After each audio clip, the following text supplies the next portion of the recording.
Okay, nous lisons Luc chapitre 19.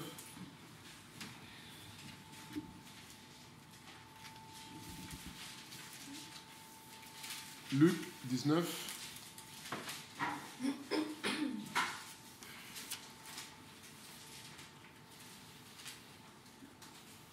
Du premier verset au verset 10. Jésus était entré dans Jéricho, traversait la ville. Or, un homme riche appelé Zachée, chef de collecteur d'impôts, cherchait à voir qui était Jésus. Mais il n'y parvenait pas à cause de la foule, car il était de petite taille.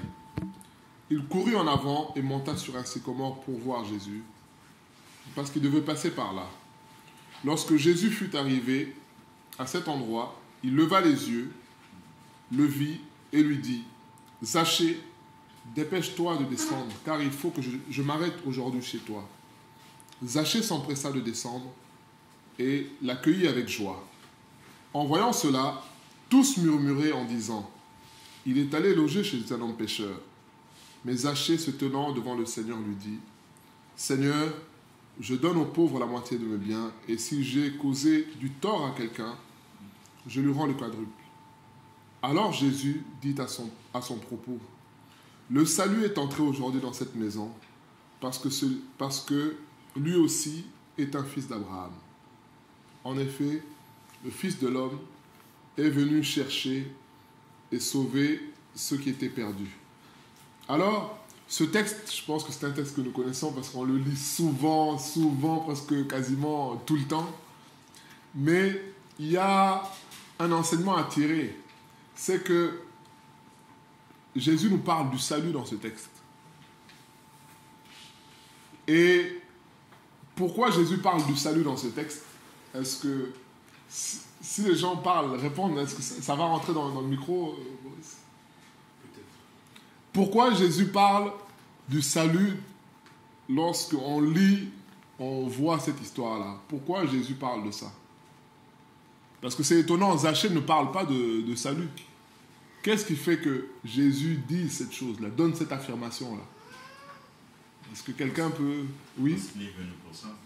Parce qu'il est venu pour ça. Oui, on sait qu'il est venu pour ça. Il aurait pu le dire à Zachée dans la rue quand il a vu le salut est venu dans cette maison.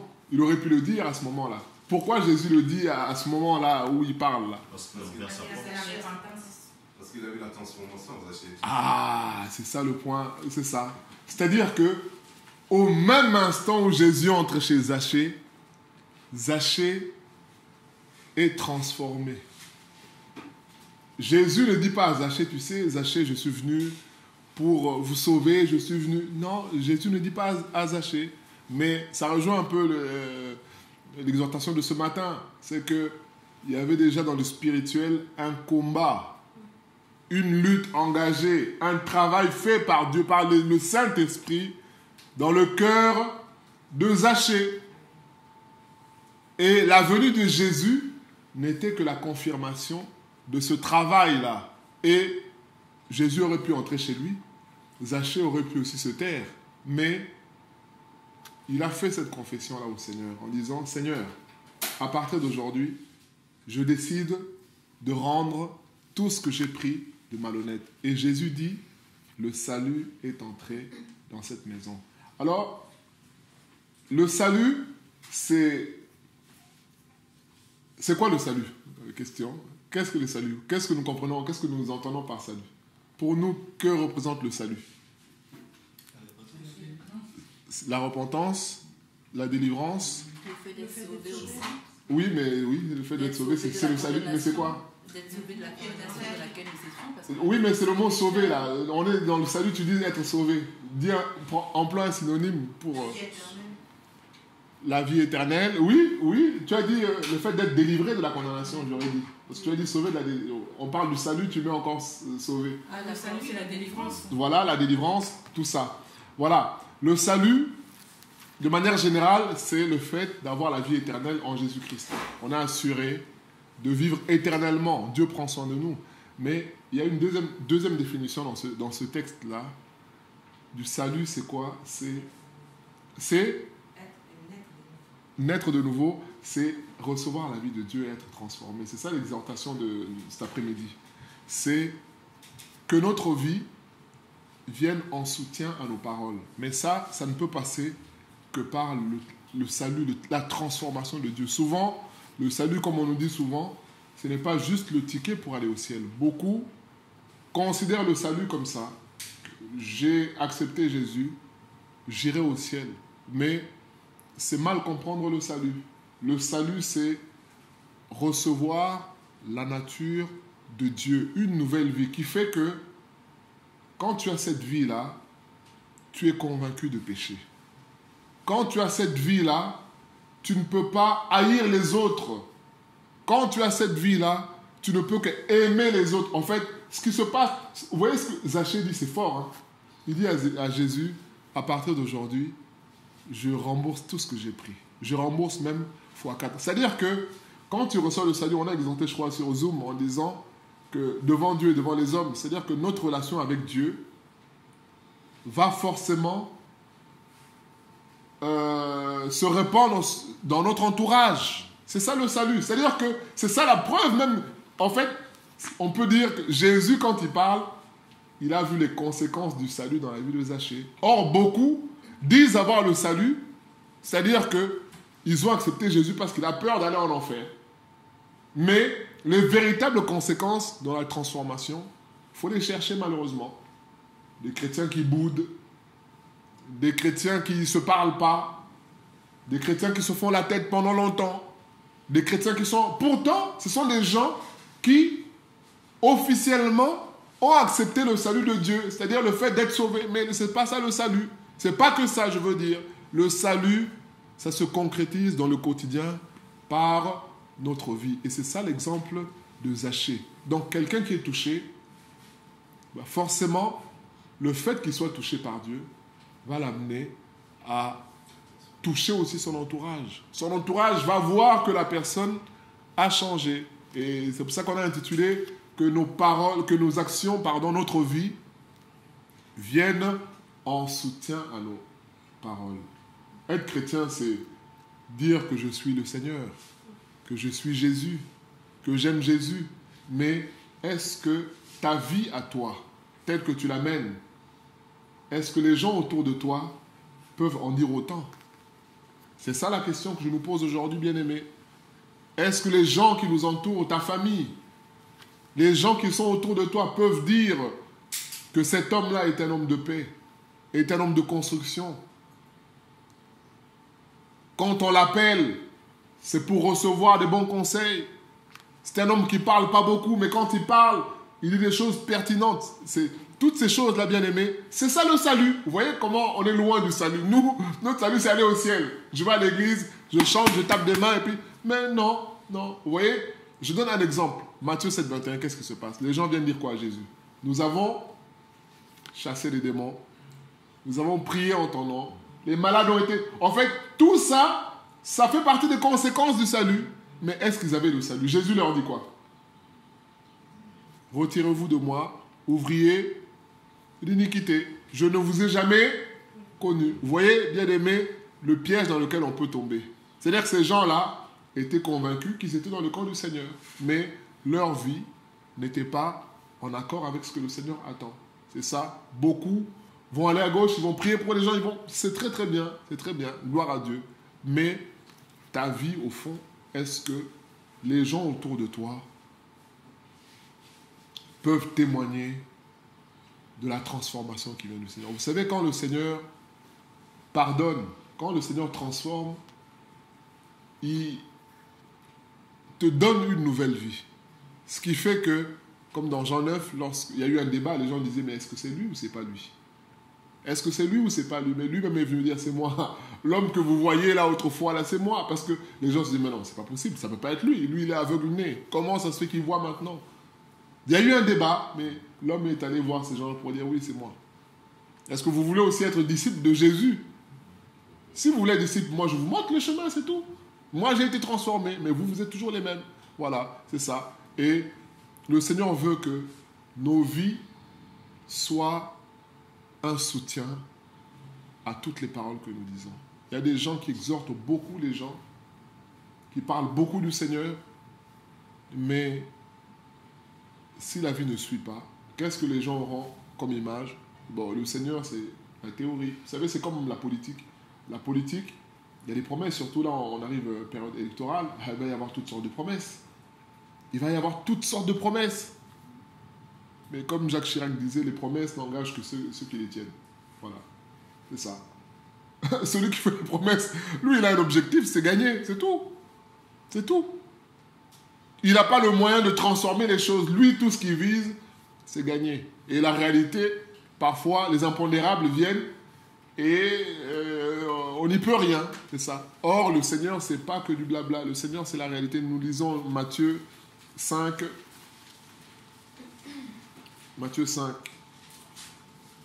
13. Matthieu 5, 13. Voilà ce que le Seigneur dit.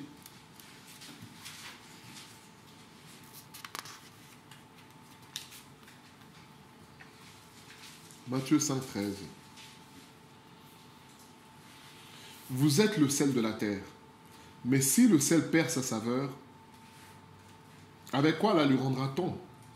Il ne sert plus qu'à être jeté dehors et piétiné par les hommes. Vous êtes la lumière du monde. Une ville située sur une montagne ne peut être cachée. Et on n'allume pas non plus une lampe pour la mettre sous un seau. Mais on la met sur un support et elle éclaire tous ceux qui sont dans la maison. Verset 16.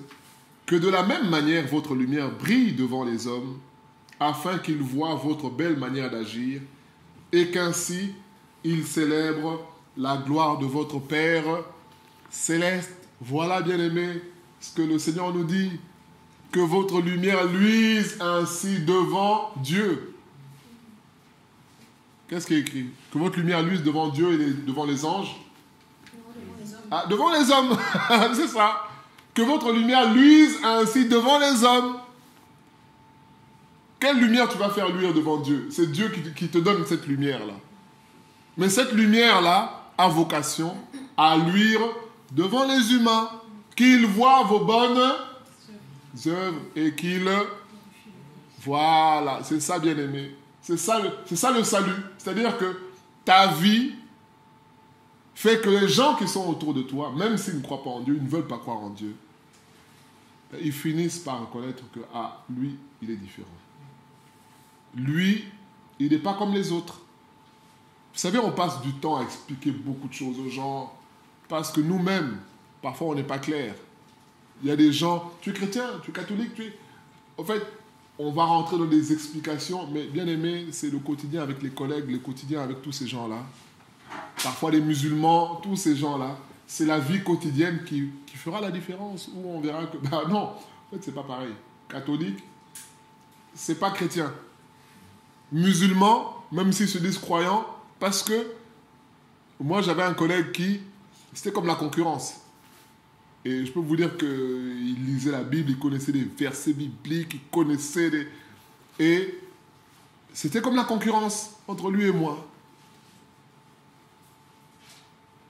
Et on débattait, bon enfant, dans une bonne ambiance, on débattait, on échangeait. Et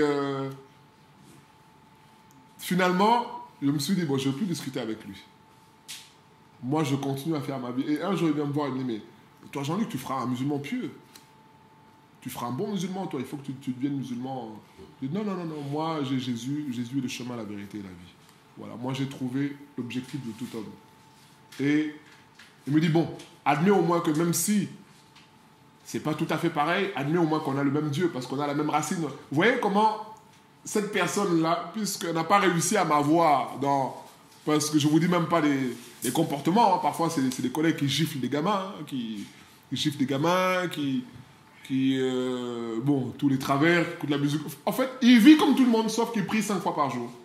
Mais sinon, il écoute la musique comme tout le monde, il écoute le rap comme tout le monde, il dit des gros mots comme tout le monde, il fume, mais sauf qu'il fait ses 5 prières, et sauf qu'il a un discours plus ou moins, c'est tout. Mais la différence se fait à quel niveau? Au niveau de la vie, tout simplement. Là où quelque chose va demander un sacrifice, on lui dira non, c'est bon, on est trop exploité, c'est bon. Moi, je fais mes heures et puis je dis bon, ok, si personne ne le fait, moi, je vais faire. Oui, mais si tu le fais, tout le monde sera obligé. Non, tout le monde n'est pas obligé. Toi, tu as dit non, moi je vais faire. Si le chef a demandé, moi je vais le faire. En fait, la différence se fait au niveau du sacrifice, où tu es prêt à te sacrifier. Ce que l'homme naturel, humain, ne peut pas accepter, la vue de Dieu en toi va t'emmener à le faire. En fait, le bon exemple, c'est Jésus. Il ne s'est pas contenté de parler, de dire, il faut mourir, il faut... Non, Jean 12, 24, il dit, le grain de blé, quand il tombe à terre, s'il reste seul, il ne meurt pas. Il ne produit rien. Mais s'il meurt, il produit du fruit. Et lui-même a été ce sacrifice-là. Il a lavé les pieds des disciples pour montrer qu'on doit être serviteurs des uns des autres. En fait, la vie de Jésus elle-même était le témoignage qui montre tout ce qu'il a dit comme discours, tout ce qu'il a tenu comme discours, sa vie est venue en soutien à cela. Bien aimé, c'est cela que le Seigneur attend de nous. Je ne sais pas si je vais raconter ce témoignage-là ici. Un jeune qui a une fratrie, qui est d'une fratrie, et sa mère lui demande, c'est souvent à elle que la maman demande de laver la voiture. Alors, ah non, mais c'est bon, moi je ne suis pas esclave de la maison, j'ai mes frères qui sont là, ils conduisent aussi la voiture, ils n'ont qu'à laver la voiture. C'est quoi ces histoires-là? L'esclavage est terminé. Alors elle se met dans des états, Alors moi j'étais là à ce moment-là, donc moi j'écoutais la conversation avec la maman. La maman lui dit, non mais oui, il faut que tu laves la voiture, tes frères ils ne veulent pas. Alors moi je dis à la personne, je dis, mais c'est toi qui es chrétienne, tes frères ils ne sont pas chrétiens. Donc si toi, eux ils ne veulent pas laver la voiture parce qu'ils n'ont pas envie, et que toi la chrétienne, tu ne veux pas laver, finalement, match nul, vous êtes pareil. Le résultat est le même. Tu diras quoi? Non mais moi quand même je suis différente parce que moi je l'ai fait 3-4 fois. Ouais non, le résultat il est le même, c'est que tu as refusé. Vous savez c'est souvent comme ça. Hein? Quelqu'un peut dire oui, mais la 6e fois il dit non. On dira oui mais tu as refusé. Voilà. Oui mais j'ai fait 5 fois. Mais non mais là tu as refusé. Donc vous êtes pareil. Et quelqu'un qui est de mauvaise foi va dire oui mais toi tu parles, mais tu es comme nous, tu as refusé aussi de faire. Voilà. Et moi je dis à la soeur, je dis non, mais quelle est la différence maintenant entre toi et tes frères? C'est que toi, tu as la vie de Dieu, tu es chrétienne. Et être chrétien, c'est accepter l'esprit de sacrifice. Il faut se sacrifier pour les autres. Ah oui, mais... Ah, j'ai dit, bah oui, mais c'est ça le salut. Le salut n'est possible. Aujourd'hui, nous sommes sauvés. Pourquoi? Parce que Jésus s'est sacrifié. Et le salut n'est possible que si on accepte de se sacrifier pour les autres. L'intelligence va te dire, oui, mais l'autre profite. Plus tu te sacrifies, plus il va profiter. Bien aimé, dans le monde spirituel, c'est le contraire.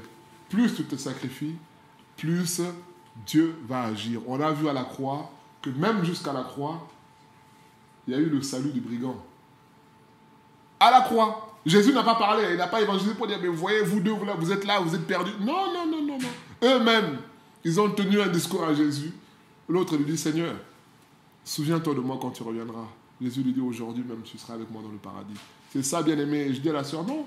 Je dis, tu vois, c'est ça être chrétien. Nous sommes chrétiens pour les moments comme ça. On n'est pas chrétien pour aller à l'église, pour chanter, pour... Non, on est chrétien pour des cas pratiques. Quand tu vas à l'école, tu as beau être assidu, tu as beau avoir les plus beaux stylos, tu as beau avoir la plus belle voiture garée sur le parking, bien aimé, c'est pas ça qui te donne le diplôme. Hein. Tu as beau avoir la plus belle voiture sur le parking, plus que les profs, mais tu n'auras pas le diplôme pour autant. Tu auras le diplôme quand tu auras composé. Celui qui vient à pied ou qui vient en bus, qui vient... Là, il n'y a pas de différence. C'est la composition qui fait qu'on te donne le diplôme. Et donc, c'est le cas pratique. Et nous aussi, en tant que chrétiens, notre salut se manifeste par notre vie pratique. C'est ça, bien aimé. Et c'est ça que Jésus dit ici. Il dit que votre lumière luise ainsi devant les hommes. Qui voient vos bonnes œuvres, qui voient qu'il y a une différence entre ce que l'homme peut produire et ce que Dieu peut produire. Vous savez, il y a des humains qui sont païens, mais moi je suis toujours étonné. J'ai un collègue que je connais qui est païen, mais je peux vous dire que si vous l'approchez, vous allez dire, mais lui, il est chrétien. Il est chrétien, c'est pas possible. C'est-à-dire qu'un païen qui se comporte plus que, malheureusement, je dis bien apparemment, plus que beaucoup de chrétiens. Il est droit. il fonctionne avec une logique, il respecte la loi, il est dans la partialité, dans l'amour, dans l'équité. C'est-à-dire que tu vas bien critiquer quelqu'un, il va dire non, ça c'est pas bon de critiquer. Mais il n'est pas chrétien. Je dis, mais comment tu... Voilà. En fait, son point, et pourquoi il n'est pas chrétien? Parce que lui, il vit dans le concubinage, il veut vivre comme ça. Et il me dit, bon, si je deviens chrétien, il va falloir que je me marie. Pourtant, il vit avec cette femme-là depuis, enfin, avec sa copine depuis peut-être 10-15 ans. Mais, en fait, il veut pas. Voilà. C'est ça qui le bloque. Mais sinon, sa vie, quand tu le vois, tout le monde sait que, il est toujours souriant. C'est un éducateur aussi. Il ne s'énerve jamais. Le jeune va crier. Il est toujours calme. Bon, t'as fini? On peut discuter? Et tu dis, mais en fait, toi, c'est pas possible. Mais bien aimé, ça existe. Il y a des gens comme ça. Il n'est pas chrétien. Mais par la force seulement de caractère, il arrive à dégager quelque chose. Mais à combien plus forte raison, nous qui avons l'Esprit de Dieu bien aimé, combien on ne part pas au quart de tour? Est-ce que nos familles autour de nous, notre vie, qu'est-ce que nos familles disent de nous, bien aimés? Posons-nous la question. Je ne dis pas que nos familles vont applaudir pour dire il est brave, il est non. C'est contredire la parole, parce que la parole de Dieu dit malheur à vous si tout le monde dit le bien de vous. Mais il y a une différence entre ne pas dire du bien, mais reconnaître quand même les faits que celui-là est différent. Bien aimé, il y a une différence. Pourquoi? Parce que cette différence-là est faite par la puissance de Dieu, de sorte que celui-même qui t'insulte, quand vous vous retrouvez dans les réunions de famille, ils vont écouter ta parole. Ils vont écouter. Moi, je me rappelle, j'ai un oncle ici à Trappes qui se moque de moi. Mais bien aimé, quand il y a des rencontres, le pasteur est là, il va prier. Hein. Mais pourtant, c'est le premier moqueur. Quand je vous dis moqueur, c'est un euphémisme. Hein. Ça veut dire que moqueur, c'est petit. Hein. Mais, bien aimé, c'est ça qu'on est pour ça. Quelqu'un dit, moi, je ne veux pas là-bas parce que je suis trop humilié par cet oncle-là. Moi, c'est pas grave. Tu te moques, moi, je suis là calme. La tête baissée. Maintenant, quand il faut... Bon, on va demander au... Bien aimé, vous voyez comment Dieu finit par s'imposer. Mais imaginez que quand il se moque comme ça, tu réponds. Tu parles mal, tu manques de... Parce que je vous dis, c'est un monsieur, quand il te cherche, il peut t'emmener même à sortir de tes gonds. Mais, vous voyez, une personne comme ça, au fond de la vie, mais le petit, je lui parle, je lui dis, je le pique, mais il ne réagit pas. Finalement, c'est moi qui va m'en être pour... Tiens, alors, là, je te laisse diriger, je te laisse faire. Voilà, vous voyez, bien aimé, c'est ça la vie que le Seigneur attend de nous. C'est ça le salut. Que notre vie vienne en soutien à toutes nos paroles qu'on peut dire. Les paroles sont belles, sont bien, mais ce n'est pas ça qui va suffire pour que les gens voient la réalité. Pour que les gens voient la réalité, il faut qu'ils voient notre sacrifice. Il faut qu'ils voient notre vie. J'ai un frère qui témoigne souvent que lui, il s'est converti comment? Par la vie des bien-aimés avec qui il était. Tout simplement. Il vivait avec eux. Les bien-aimés arrivaient, ils mangeaient, ils partagent la nourriture. Toutes ces choses-là ont fait que le jour où ils ont dit, mais frère, tu ne veux pas te faire baptiser? Il a dit, ben oui, bien sûr. Donc il n'a pas eu besoin qu'on lui dise, tu sais, Jésus est venu. Voilà. Non, il n'a pas eu besoin de ça. On lui a juste demandé, mais il y a un baptême demain, tu veux te faire baptiser? Oui, oui, sans problème. Parce que il a côtoyé, il a vu au quotidien ce qu'est le salut. Il a vu au quotidien ce qu'est être un chrétien. C'est ça, bien aimé. On finit avec 1 Timothée 5. 1 Timothée. Donc là, ce sont des cas pratiques. 1 Timothée 5, verset 8.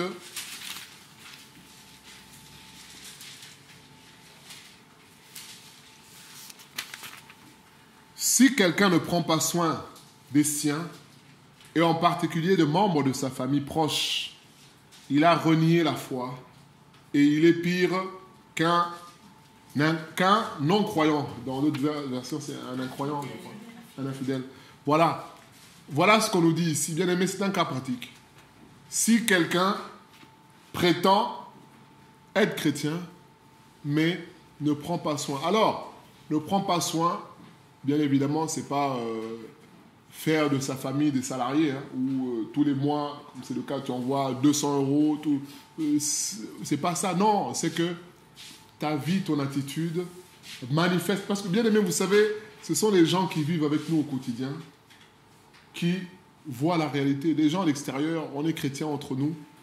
Bon, on se voit à l'extérieur, on se voit dans des moments qui vont durer quoi, 2-3 heures. Ça ne suffit pas pour se connaître. Ça ne suffit pas. Les gens qui nous connaissent, bien aimés, c'est dans nos maisons. Ce sont les gens qui vivent avec nous. Ce sont les gens qui nous côtoient au quotidien.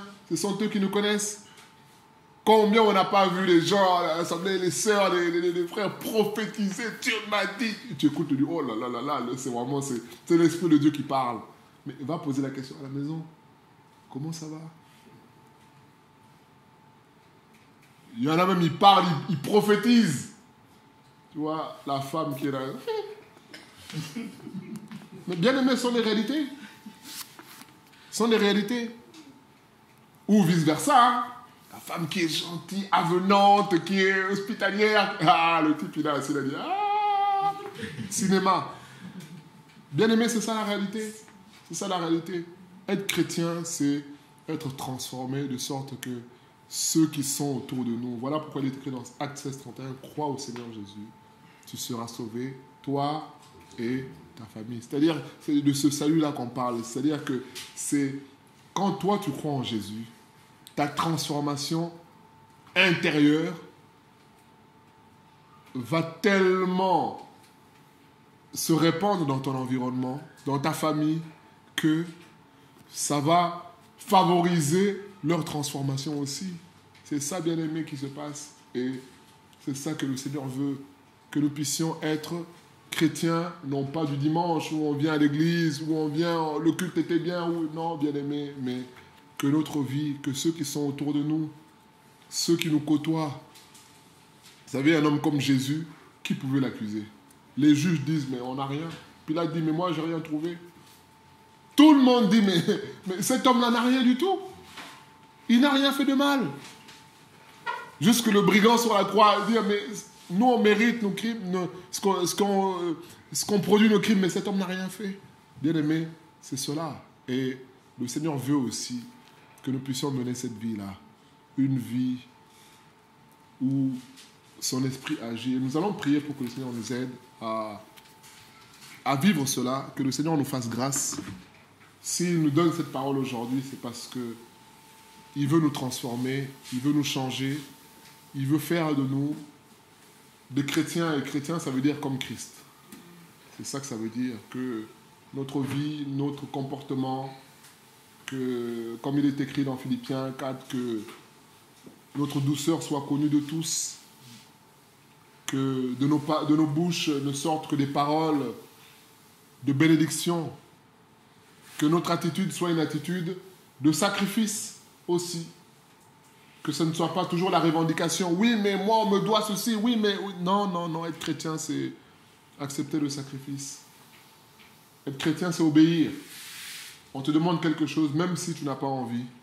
Tu dis, bon, je veux le faire à cause de Dieu.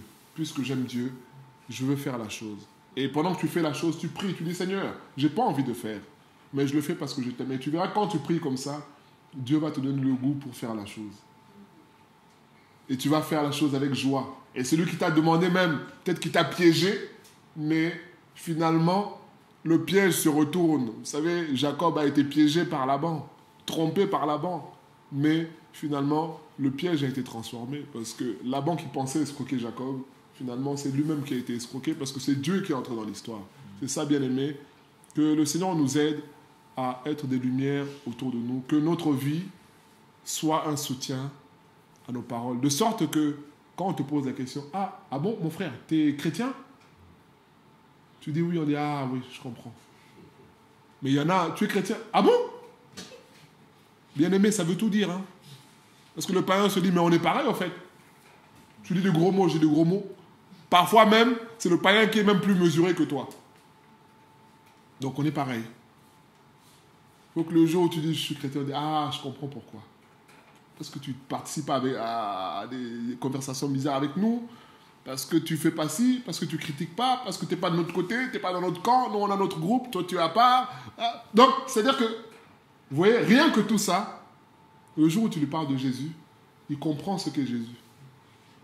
Il comprend tout de suite que, finalement, quand tu deviens chrétien, tu ne vas pas parler mal de l'autre. Quand tu es chrétien, tu vas accepter de rester tard.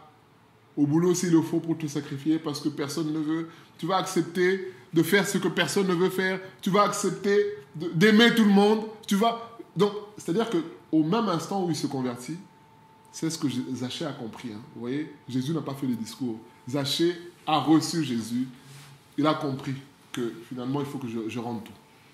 Il faut que je devienne comme cet homme-là. C'est ça, bien-aimé. Prions au nom de Jésus. Seigneur, nous prions pour que tu nous aides, Seigneur, que nos paroles, Seigneur, que nos vies, Seigneur, soient un soutien à nos paroles, Seigneur. Que nous ne puissions pas, Seigneur, nous limiter, Seigneur, à la conception du salut, qui est le ticket pour le ciel, mais que nous puissions réaliser que le salut, c'est une nouvelle vie que tu nous donnes, Seigneur, qui fait que notre entourage, Seigneur,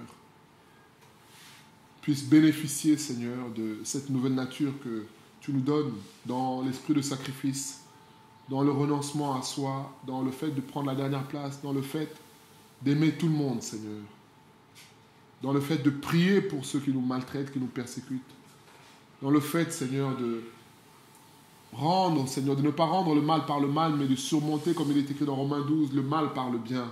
C'est ça être chrétien, Seigneur.